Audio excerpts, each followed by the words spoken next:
This latest business with Ukraine, where it appears that he is willing to take taxpayer dollars and dangle them in front of a foreign country in order to help himself and his own political chances of being reelected. It's wrong, it's a violation of the law, and Congress has a duty to perform. That's impeachment. That was, of course, presidential candidate Senator Elizabeth Warren moments ago talking to the press after hosting a town hall in Rock Hill, South Carolina. Phone calls, cover-ups, and alleged election meddling. The biggest controversy of the Trump presidency is taking over Washington as Democratic lawmakers push ahead on subpoenas and hearings in their impeachment inquiry.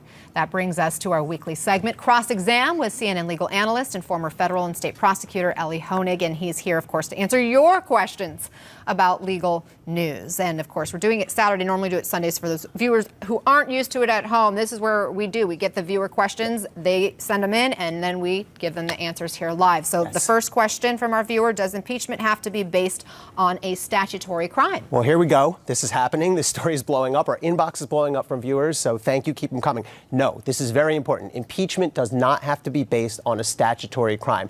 The House certainly can impeach based on a crime, but they also can impeach on anything they find to be an abuse of power. Now, we have this phrase from the Constitution, high crimes and misdemeanors. And I think it causes a lot of confusion because on its face, it certainly sounds like, well, that has to be a crime. Mm-hmm. But if you do a little historical digging, that phrase was pulled from 1700s British parliamentary procedure. And the way it was used there was to include crimes, but also misuse of office or abuse of power. If you look at our own historical precedent, Andrew Johnson was impeached based on abuse of power. No crime. He was then acquitted in the Senate. Richard Nixon never actually impeached, but a draft article of impeachment for abuse of power. Bill Clinton had a draft article of impeachment against him as well for abuse of power. That was actually voted down by the House. But the historical precedent is there. So it's really important that our viewers keep this in mind going forward. When they hear this refrain of no crime, you do not need one. So no crime doesn't necessarily mean no impeachment vote. Right. Another viewer wants to know, do you see any federal crimes in Trump's actions toward the Ukrainian president regarding the Bidens? So you do not need a crime, but if you have a crime, you certainly have a better basis to proceed. So I do see several potential crimes here based on the call between the president and the president of Ukraine. First of all, bribery, right? Is there an exchange? That's sort of what it boils down to. The promise can be direct or indirect. And the key line here, I think the line that may live through history is, I want you to do us a favor. The idea here is the exchange is foreign aid in exchange for dirt on the Bidens. Now, is that enough? There's some fair debate about that, but I've seen real-life bribery cases based on less clear exchanges than that. Then you have extortion. Extortion is sort of the flip side of the same coin as bribery. Bribery is, if you give me this benefit, I'll do this thing to help you. Extortion is, if you don't give me this benefit, I'll do this thing to hurt you. So I think they're pretty closely aligned. And then you have foreign election aid.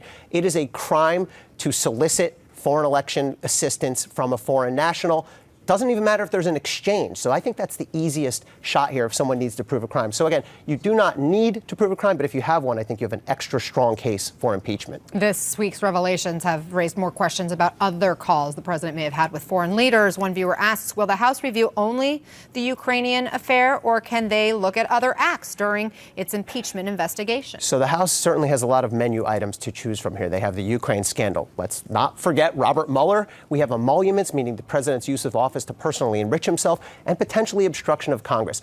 My advice to the House would be, let's be strategically selective. When I was a prosecutor, people used to say, go for the jugular, not for every capillary, right? Make your strongest case, get it out there, get it in, get it out. So I think certainly Ukraine is going to be front and center. There's an interesting decision about, do we just abandon Robert Mueller's findings? I think if the House is going to stick with Mueller, stick with the one or two most important, easily digestible things. Ultimately, Anna, I think now that House Democrats are sort of charging down this road, it's going to be really tough to turn back. Ultimately, it's going to be, I think it's very likely that the House does end up voting to impeach. The big question is going to be, what does the Senate then do when it comes up to them, whether they're going to vote to convict and remove? Very quickly, your three questions for the week. First of all, is any legislation going to move while this is all pending? The president has already, I think, held the gun legislation hostage. He said, well, now that I'm being investigated, I'm not moving on it. I think he was just looking for an excuse. Second of all, how's the timing going to play out? We're coming up on the 2020 election. The House has a lot of investigation to do. Nancy Pelosi seems to understand that and seems to have given instructions. We need to move quickly, and I think she's right. And the big question is, will any Republicans break rank? You're starting to see the beginning of some cracks there. If Republicans do start turning on the president and decide that they don't want to attach themselves to this, then I think you may see that is the big question that I think the future of this presidency will hang on. Ellie Honig, always a pleasure. Thank you, Anna. Thank you. Saudi Arabia's Crown Prince Mohammed bin Salman says he takes full responsibility for the murder of Jamal Khashoggi, but denies ordering the killing. Here's what he told CBS 60 Minutes. Did you order the murder of Jamal Khashoggi? Absolutely not. This was a heinous crime. But I take full responsibility as a leader in Saudi Arabia, especially since it was committed by individuals working for the Saudi government. What does that mean, that you take responsibility? When a crime is committed against a Saudi citizen by officials working for the Saudi government, as a leader, I must take responsibility. This was a mistake, and I must take all actions to avoid such a thing in the future. Khashoggi, a Washington Post journalist critical of the Saudi government, was killed and dismembered after entering the Saudi consulate in Istanbul last October. The CIA concluded that the Crown Prince personally ordered Khashoggi's murder. Bin Salman says if the U.S. has that information, he wants it brought forward publicly. Rebecca Sy worked as cabin crew at Cathay Dragon for 17 years. It was her first and only job. I really love my job. To me, it's very special. On August 21, Rebecca was fired. They asked me only one question. Does this Facebook belong to you? I said, yes. They immediately say, I'm sorry, I have to go for the process. Now I will announce that you are being terminated with immediate effect. She says she was never told why she was sacked. I was shocked, very disappointed, frustrated. Rebecca has participated in some legal protests, but says her Facebook page did not violate the Code of Conduct. Rebecca also represented about 2,000 Cathay Dragon cabin crew in her union and says she had good relations with the company until the Hong Kong protests. Protests which forced the airport to close, cancelling hundreds of Cathay flights. Cathay has cracked down on staff involved in demonstrations. The airline itself is under pressure from China, its most important market.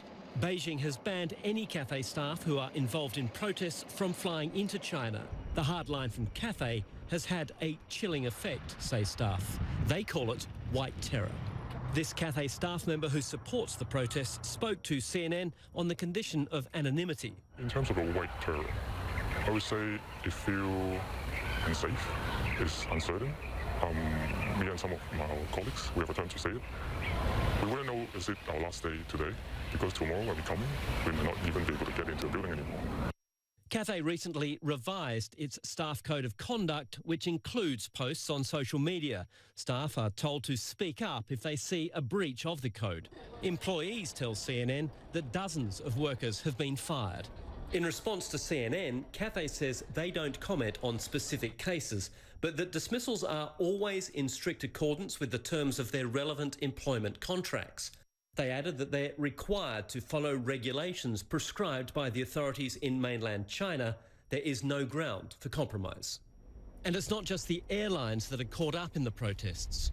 It's also spreading to other sectors. It creates an atmosphere of fear among the workers that you have to be in line with the political stand of the company. Many of Hong Kong's biggest companies, including its biggest bank, HSBC, are now publicly condemning the violent protests and calling for a peaceful resolution. But it's clear that the protests are moving from the streets to the offices and factories of Hong Kong. In this new, less defined battle line, it's freedom of speech that's coming under threat. Andrew Stevens, CNN, Hong Kong.